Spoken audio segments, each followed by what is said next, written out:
Hi friends, கறிக்குழம்பு மாடலில் சுரக்காய் குழம்பு எப்படி இருக்குன்னு ஒரு பேனில் எண்ணெய், சீரகம், சோம்பு சேர்த்து பொறுக்கி விட்டுருங்க. வெங்காயம் கட் பண்ணி சேர்த்துக்கோங்க.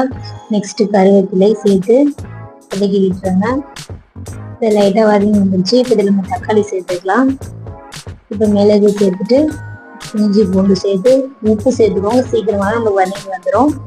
இப்போ நம்ம எண்ணெய் மிக்ஸ் பண்ணி இப்போ ஆற வச்சுட்டு நம்ம பையன் பேஸ்ட்டு அரைச்சிக்கலாம். அது ஒரு பக்கம் இருக்கட்டும். அதே கடாயில் எண்ணெய், கடுகு, சீரகம், வெங்காயம் சேர்த்து நல்லா வதக்கி விடுங்க. லைட்டாக இது வந்துட்டு கண்ணாடி பற மாதிரி வதங்கி வந்துருச்சு. இப்போ இந்த ஸ்டேஜில் தக்காளி சேர்த்துக்கலாம். தக்காளி சேர்த்து இதையும் நல்லா வதக்கிங்க. உப்பு சேர்த்திங்கன்னா சீக்கிரமாக வதங்கி வந்துடும். நெக்ஸ்ட்டு மஞ்சள்தூள், குழம்பு மிளகாய் தூள் சேர்த்து அடுப்பு லோ ஃப்ளேமில் வச்சுக்கிங்க. இல்லை மசாலா கருகிறதுக்கு வாய்ப்பு இருக்குது.